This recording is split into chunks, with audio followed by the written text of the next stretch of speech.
नमस्कार। ये आकाशवाणी शिमला है। अब आप प्रभा शर्मा से प्रादेशिक समाचार सुनिए। मुख्यमंत्री जयराम ठाकुर ने बड़ी संख्या में कोरोना वॉरियर के संक्रमित होने पर चिंता जताते हुए कहा कि इस मामले को लेकर सरकारी स्तर पर मंथन चल रहा है। उन्होंने कहा कि इस समस्या से निपटने के लिए कैबिनेट में भी चर्चा की जाएगी।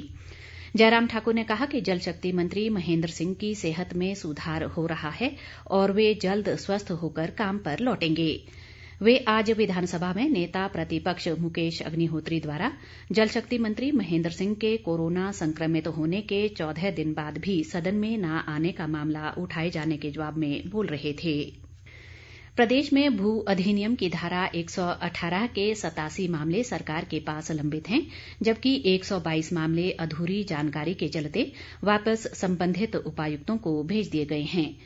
भाजपा के रमेश धवाला के मूल और अरुण कुमार के अनुपूरक सवाल के जवाब में शहरी विकास मंत्री सुरेश भारद्वाज ने आज विधानसभा में प्रश्नकाल के दौरान ये जानकारी दी।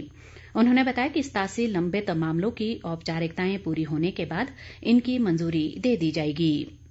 शहरी विकास मंत्री ने कहा कि कांग्रेस के कार्यकाल में धारा 118 के 1387 मामलों को स्वीकृति दी, जबकि भाजपा के इस कार्यकाल में अभी तक 805 मामलों को मंजूरी दी गई है। सुरेश भारद्वाज ने कहा कि सरकार ने ईज ऑफ डूइंग बिजनेस के लिए भू अधिनियम की धारा में कोई परिवर्तन नहीं किया है। कांग्रेस के विक्रमादित्य सिंह के सवाल पर कृषि मंत्री वीरेंद्र कंवर ने कहा कि टूटू सब्जी मंडी की जमीन के मामले का टाइटल अभी तक क्लियर नहीं हुआ है, इस कारण ये मामला लटका है। जैसे ही कोर्ट से इस मामले में कोई निर्णय आएगा, सरकार सब्जी मंडी के निर्माण की प्रक्रिया को आगे बढ़ाएगी। भाजपा के नरेंद्र ठाकुर के सवाल पर स्वास्थ्य मंत्री राजीव सैजल ने कहा कि हमीरपुर में मेडिकल कॉलेज के निर्माण का कार्य दिल्ली की एक कंपनी को अवार्ड कर दिया गया है। उन्होंने कहा कि इसका निर्माण CPWD द्वारा किया जाना है और जल्द कार्य शुरू हो जाएगा। भाजपा के अर्जुन सिंह के सवाल पर वन मंत्री राकेश पठानिया ने कहा कि पौंग बांध सबसे बड़ा वेटलैंड है और यहां पर खेती करने के लिए कानून को नहीं तोड़ा जाएगा, लेकिन किसानों को भी तंग नहीं किया जाएगा। वन मंत्री ने कहा कि पौंग बांध अभयारण्य क्षेत्र में कानूनी तौर पर खेती नहीं की जा सकती है, क्योंकि उच्चतम न्यायालय ने इन क्षेत्रों से मृतप्राय व सूखे वृक्षों को हटाए जाने पर प्रतिबंध लगाया है। प्रदेश विधानसभा में आज विपक्षी कांग्रेस ने राज्य में बेनामी संपत्तियों और जमीनों की खरीद फरोख्त का मामला उठाते हुए सदन में हंगामा किया।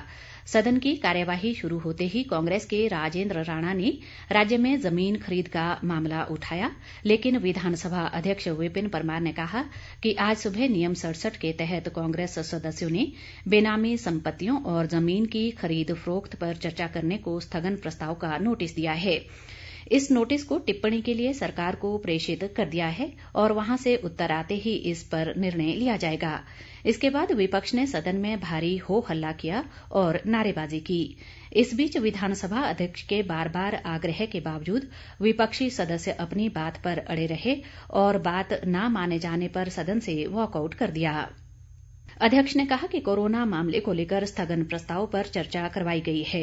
उन्होंने कहा कि जो तथ्य हैं उन पर सरकार से जवाब आने के बाद चर्चा करवाएंगे, लेकिन कांग्रेस सदस्य अपनी बात पर अड़े रहे और सदन में नारेबाजी करने के बाद विपक्ष ने सदन से वॉकआउट कर दिया।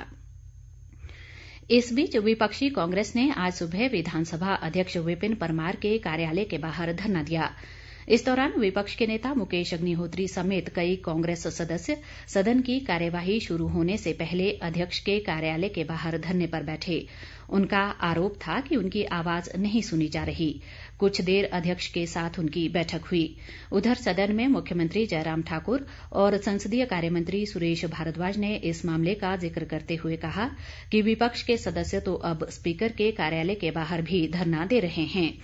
उन्होंने कहा कि पहली बार विधानसभा अध्यक्ष के कमरे के बाहर विपक्ष धरने पर बैठ गया। मुख्यमंत्री ने कहा कि ऐसा पहले कभी नहीं हुआ और ये निंदनीय है। ऐसी परिस्थिति में जिसकी आवश्यकता नहीं थी वो काम विपक्ष कर रहा है। उन्होंने कहा कि विपक्ष का आसन के प्रति टिप्पणी करना सही नहीं है और ये परंपरा नहीं बननी चाहिए। वहीं सुरेश भारद्वाज ने विपक्ष के रवैये को गलत व अशोभनीय बताते हुए इसकी कड़ी निंदा की। इसके साथ ही ये समाचार बुलेटिन समाप्त हुआ। नमस्कार।